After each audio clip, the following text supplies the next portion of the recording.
বাসায় মেহমান আসলে বা ছোটখাটো উৎসব আয়োজনে এভাবে একবার মাছ রান্না করে দিবেন, সবাই খেয়ে অনেক বেশি পছন্দ করবে। প্যানে তেল দিয়ে তেল গরম হয়ে আসলে বেশ কয়েকটা চাল দিয়ে দিব। এবার দিয়ে দিব তেজপাতা আর শুকনো মরিচ, রসুন কুচি, পেঁয়াজ কুচি।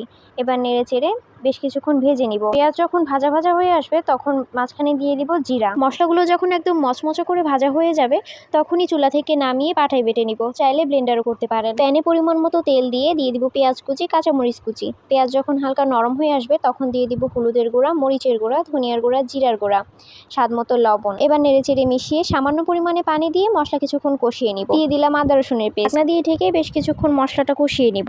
মশলা থেকে যখন তেল ছেড়ে দিবে তখন আগে থেকে যে নুন হলুদ দিয়ে মাছ মেখে রেখেছিলাম সেটা দিয়ে দিব, আর দিয়ে দিব পরিমাণ মতো পানি। মিডিয়াম আঁচে বেশ কিছুক্ষণ রান্না করে নিব। এবার দিয়ে দিব পরিমাণ মতো পানি, আর যে মশলাটা বেটে রেখেছিলাম সেটা পানি দিয়ে গুলিয়ে দিয়ে দিব। ঢাকনা দিয়ে ঢেকে বেশ কিছুক্ষণ রান্না করে নিব। এরপর বলক উঠে আসলে দিয়ে দিব কিছু আস্ত কাঁচামরিচ। মিডিয়াম আঁচে 4-5 মিনিটের মতো জাল করে নিব। ব্যাস তৈরি হয়ে গেছে দারুণ স্বাদের বোয়াল মাছের তরকারি। এইভাবে শুধু বোয়াল মাছ কেন, যে কোনো বড় মাছ রান্না করলেই খেতে দুর্দান্ত লাগে।